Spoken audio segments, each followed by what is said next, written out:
बीच में बैठकर खुदा के कलाम को बांटना जी मेरे लिए बहुत बड़ी सौभाग्य की बात है। पाशी जी के लिए मैं उनका धन्यवाद देता हूँ। आप सबके साथ खुदावंद ने मिलाया, मैं प्रभु को धन्यवाद देता हूँ। आइए हम कलाम की ओर बढ़े। हम सभी मत्ती 13 अध्याय जानते होंगे, द बुक ऑफ मैथ्यू इसका 13, मत्ती की अंजील उसका 13 बाब में यीशु मसीह एक स्टोरी बयान करते हैं जिसका ऊपर टाइटल है बीज बोने वाले की कहानी।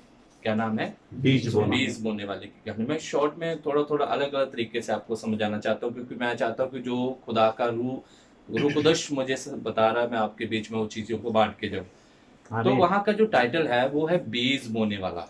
क्या है? बीज बोने वाला। तो ग्रीक में जब आप इसको पढ़ेंगे ना ऊपर टाइटल को, तो ग्रीक में एक शब्द है स्पर्मा। क्या शब्द है ग्रीक में? स्पर्मा। बीज को ग्रीक में स्पर्मा कहते हैं, जिससे हमारा इंग्लिश का वर्ड निकलता है स्पर्म। तो हम सभी भाई हैं, हम समझ सकते हैं कि स्पर्म क्या होता है। जी। तो बीज जो यहाँ पे जब यीशु मसीह आगे अपने चेलों को ये बताता है, तो वो कहता है बीज खुदा का कलाम है। बीज खुदा का क्या है? कलाम है। तो कलाम कौन है? खुदा में यीशु मसीह। जब हम यूहन्ना की अंजील उसका 1 अध्याय उसका 1 वचन पढ़ते हैं, वहां पे लिखा है वचन परमेश्वर है और वचन के द्वारा सब कुछ बना और वचन ही परमेश्वर के उस समय क्या था? साथ था। उर्दू में मेरे ख्याल से कलाम लिखा होगा ना जी, कलाम। तो जब हम बीज ग्रहण कर रहे हैं ना, जब यहोवा के मतलब कह लीजिए हम स्पर्म को अपने अंदर ले रहे हैं, यहोवा के बीज को हम अपने अंदर ले रहे हैं, और जब वो बीज बढ़ता है ना, उस समय हम खुदा के रूह कुदस से बढ़ते हैं। Hallelujah, hallelujah. कई लोग आज की डेट की बीच अभी की मैं बात करूं तो बहुत सारा झूठा प्रचार किया जा रहा है। मैं वही अभी पाल साहब से बात कर रहा था कि सच्चे कलाम से कोसों दूर हैं आज की मिनिस्ट्रियां, आज के सेवक। इस बिबलिकली जो प्रचार इन दिनों में होना चाहिए वो कलाम आज पेश नहीं किया जा रहा। तो मैं खुदा का शुक्र करता हूँ, पाशी जी के साथ बात कर रहे थे तो उनका भी मैं देख रहा था कि वो जैसे मैं लोगों को सिखाता हूँ ना, मैंने अभी तक अपने सेवक में 30 चेलों को तैयार किया जो भी सेवके कर रहे हैं अलग अलग जगह के बीच में। तो मैं भी खरा उपदेश देने वाला हूँ, क्योंकि मीठी टॉफी देना मेरा काम नहीं। ज्यादा मीठा खाएंगे तो हमें शुगर हो जाएगी। इसलिए ये बाइबल खरा उपदेश देता है, ये कलाम खरा है। इसलिए खुदा के जितने भी नबी हुए उनके बारे में लिखा है वो खराई से चलने वाले इंसान थे। कैसे चलते थे वो? खराई में।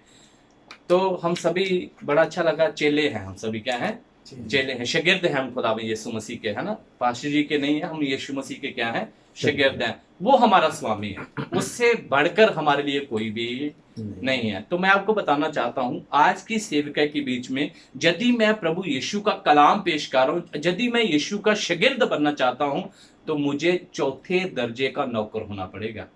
कितने दर्जे का? चौथे। बाइबल के अंदर 4 प्रकार के नौकर थे। कितने प्रकार के? 4। बोलते जाइए, मुझे अच्छा लगेगा। कितने प्रकार के? 4। पहला नौकर था, अब्राहम के साथ एक व्यक्ति रहता था, अलियास उसका नाम था।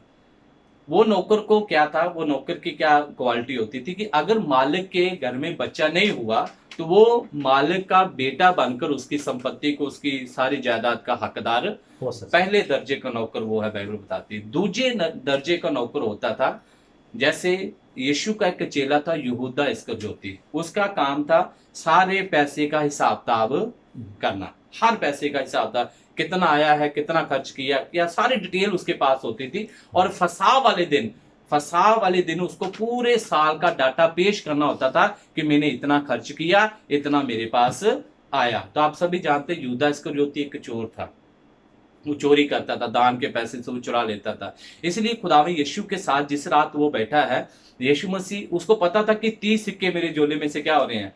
कम होते। यीशु मसीह उसको कहते जो तू करना चाहता है कर ले, तू मुझे भेज दे और अपने 30 सिक्के क्या कर ले?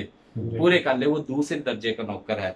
तीसरे दर्जे का नौकर होता था, वो मालिक के बच्चों को पढ़ाता है, बाइबल की स्टोरियां बताता है, वो बच्चों को स्कूल छोड़ने जाता है, घर में स्टोरियों के द्वारा खुदा के कलाम को बताता है। चौथे दर्जे का जो नौकर है, जब आप फिलिपियां 2 अध्याय पढ़ेंगे ना, उसके बीच में लिखा हुआ यीशु मसीह के बारे में लिखा, वो परमेश्वर था, वो खुदा था, परंतु उसने अपने आप को खुदा, वो नौकर बन गया। वो चौथे दर्जे का नौकर है, जिसके विषय में याकूब कहता है, जिसके विषय में यहूदा कहता है। याकूब यीशु का भाई है, यहूदा यीशु का भाई है, परंतु वो जब आप बाइबल के ऊपर पढ़ोगे ना, जब वो लिखते हैं कि मैं लिख रहा हूं, तो वहां पे लिखा है मैं यीशु मसीह का सेवक। किसका सेवक कह रहा हूं? वो ये नहीं पेश कर रहा मैं यीशु का भाई हूं, ना ना ना, वो कह रहा मैं सेवक। ग्रीक में शब्द है डिलियोस। डिलियोस का मतलब होता है खरीदा गया नौकर। मंडी से खरीदते थे नौकरों को, चौथे दर्जे के नौकरों। आपको मालूम यीशु मसीह ने जब यीशु पकड़वाया जाना था, यीशु मसीह अपने शिष्यों के साथ, शागिर्दों के साथ 72 घंटे रहा। कितने घंटे? 72 घंटे। और चेले को पता था कि यीशु मसीह अभी जाने वाला है। वो आपस में लड़ाई कर रहे हैं, कौन अभी यीशु की गद्दी में कौन बैठेगा, कौन आएगा दूसरा, मैं बैठूंगा मैं बैठूंगा। लिखा यीशु मसीह ने अपना रब्बी का कुर्ता क्या किया, उतार दिया और गमछा बांध लिया और चौथे दर्जे का नौकर यीशु मसीह बना। और लिखा चेलों के पांव धोने क्या कर दिए, शुरू कर दिया। चौथे दर्जे का नौकर, अपनी उसकी कोई वैल्यू नहीं होती, वो अपनी सोच नहीं सोच सकता, उसका अपना कोई ड्रीम नहीं है, वो जो मालिक कहेगा उसको वही पूरा करना है। तो हम सभी जानते हैं यीशु मसीह गतसमनी बाग के अंदर क्या प्रार्थना कर रहा है, हे खुदा अगर हो सके तो मौत का प्याला मेरे से क्या हो जाए, परंतु मेरी नहीं मर्जी तेरी पूरी होनी चाहिए। यीशु मसीह चौथे दर्जे का नौकर बना। परंतु आज के सेवक बात कर रहे थे बड़े अच्छी पास्टर जी कि आज टाइटल चाहिए, है ना, रेवरेंट रैट ये वो प्लान पता नहीं क्या है। परंतु खुदा के जिंदा कलाम में लिखा है यीशु मसीह सिर्फ ये कहेगा, हे अच्छे दास, मेरे नौकर तो अच्छा काम करके आए। तो हम सभी ऐसे अपने आप को बनाए कि हम खुदावन के नौकर हैं, है ना।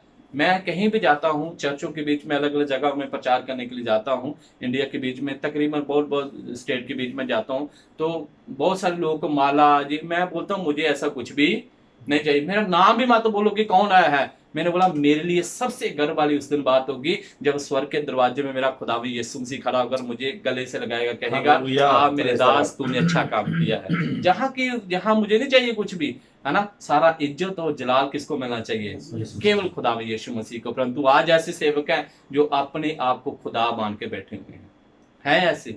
हमारे नॉर्थ इंडिया में आप देखेंगे ना, इस समय क्या हो रहा है, कह रहे हैं मैं फलाने के जैसे बनना चाहता हूँ, मैं इस प्रॉफिट के जैसे बनना चाहता हूँ। आज कोई नहीं कह रहा कि मैं खुदा यीशु की तरह बनना चाहता हूँ। चेले पौलुस के जीवन में देखिए, पतरस यूहन्ना के जीवन में देखिए, उन्होंने यीशु को प्रचार किया। यीशु का प्रचार नहीं किया, वो यीशु को प्रचार करते थे। उनके जीवन से यीशु नजर आता था। जब आप रसूलों के कथा प्रेरितों के काम पढ़ते 3 अध्याय में लिखा, वो मंदिर में गए, भिखारी मांग रहा, दो मुझे दो कुछ। वो कहते सोना चांदी हमारे पास, परंतु जो हमारे पास है हम वो तुझे यीशु नासरी के नाम से क्या हो जा। हालेलुया। क्या आज हम यीशु को प्रस्तुत कर रहे हैं? क्या हमारे जीवन से, हमारे चाल चलन से, हमारे बैठने से उठने से यीशु मसीह दिखाई दे रहा है? आइए मैं एक वचन आपके साथ साझा करना चाहता हूं आज की शाम। पहला कुरिन्थियों 1 अध्याय उसका 9 वचन पढ़िए मेरे साथ।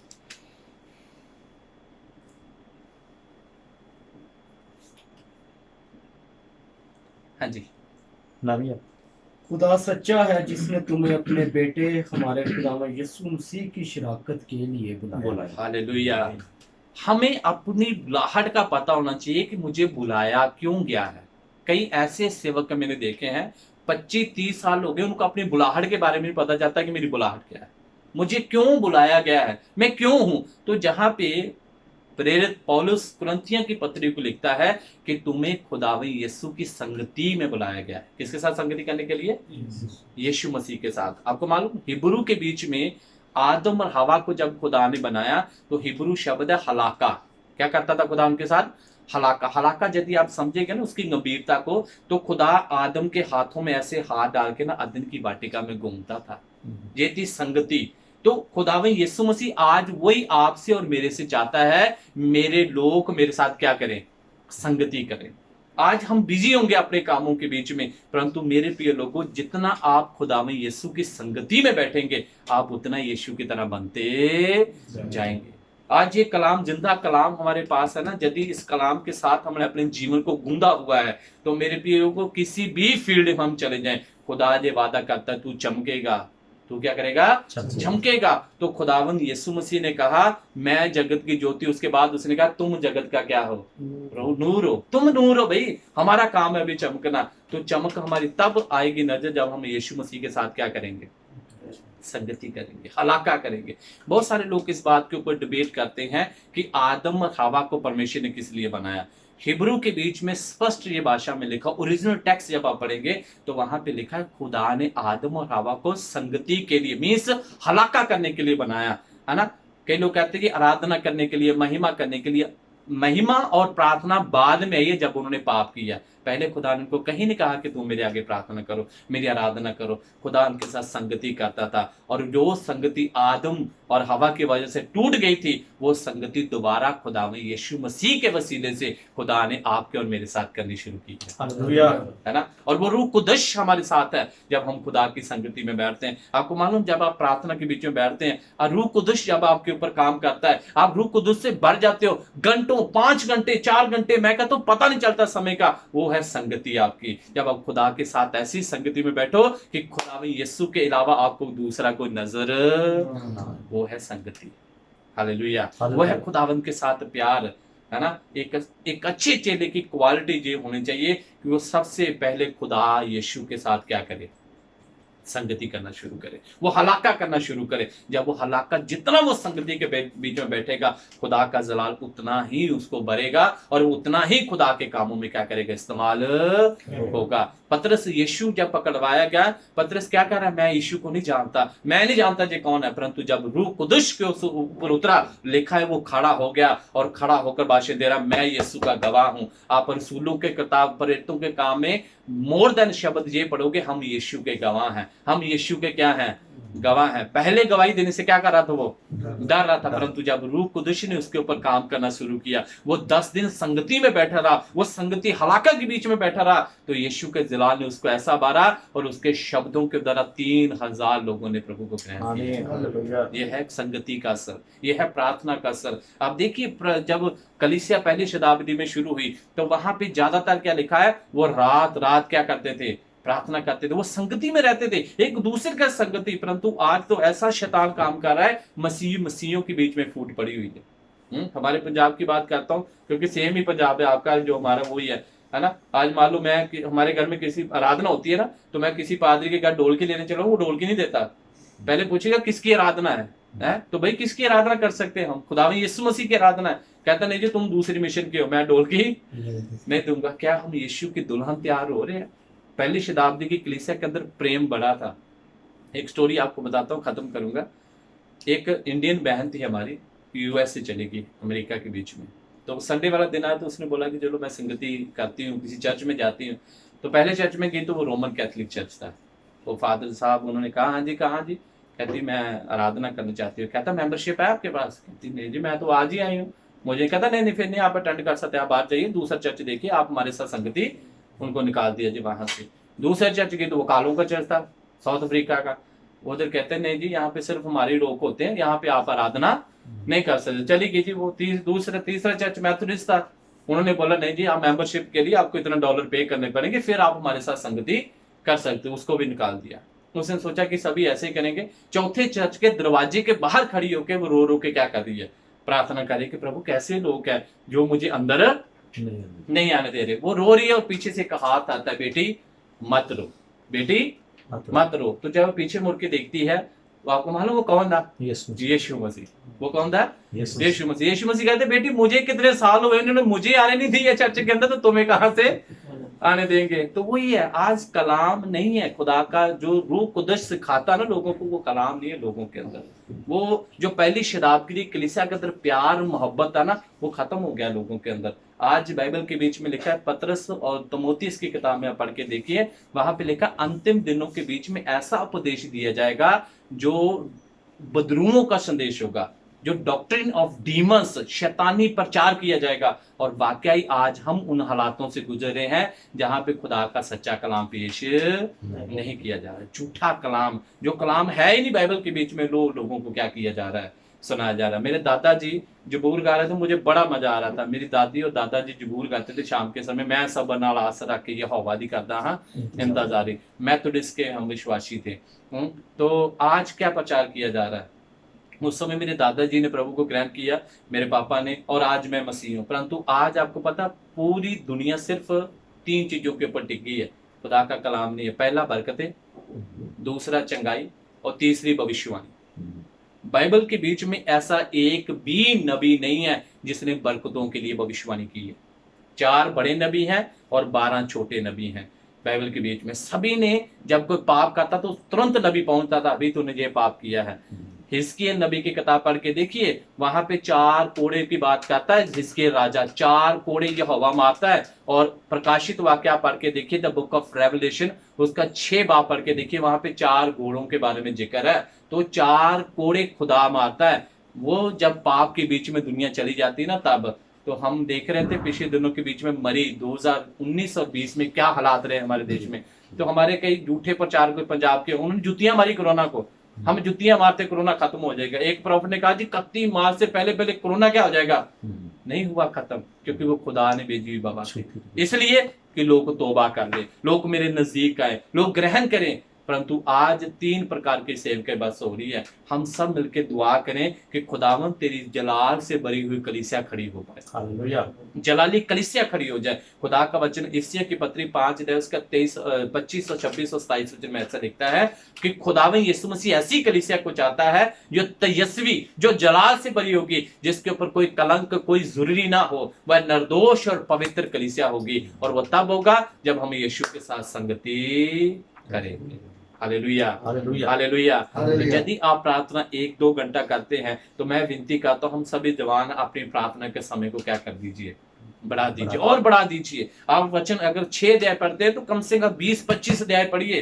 दाऊद कहता ना, मेरा कटोरा क्या कर रहा है, उमड़ रहा है। तो जितना हम भरेंगे कलाम से, हमारा कटोरा क्या करेगा, उमड़ेगा। तो हम दूसरों को वचन प्रचार कर सकते हैं। इसलिए मेरे प्रिय लोगों, एक बात सीखनी, बस हमें संगति करना है खुदा के साथ। किसके साथ? जैसे हमारे उर्दू में रूह कुदुस कहते हैं, है ना, रूह कुदुस कहते हैं। हिंदी में पवित्र आत्मा कहते हैं, है ना, इंग्लिश में हॉली स्पिरिट कहते हैं। वैसे हिब्रू के बीच में रूहाक कहते हैं। क्या कहते हैं?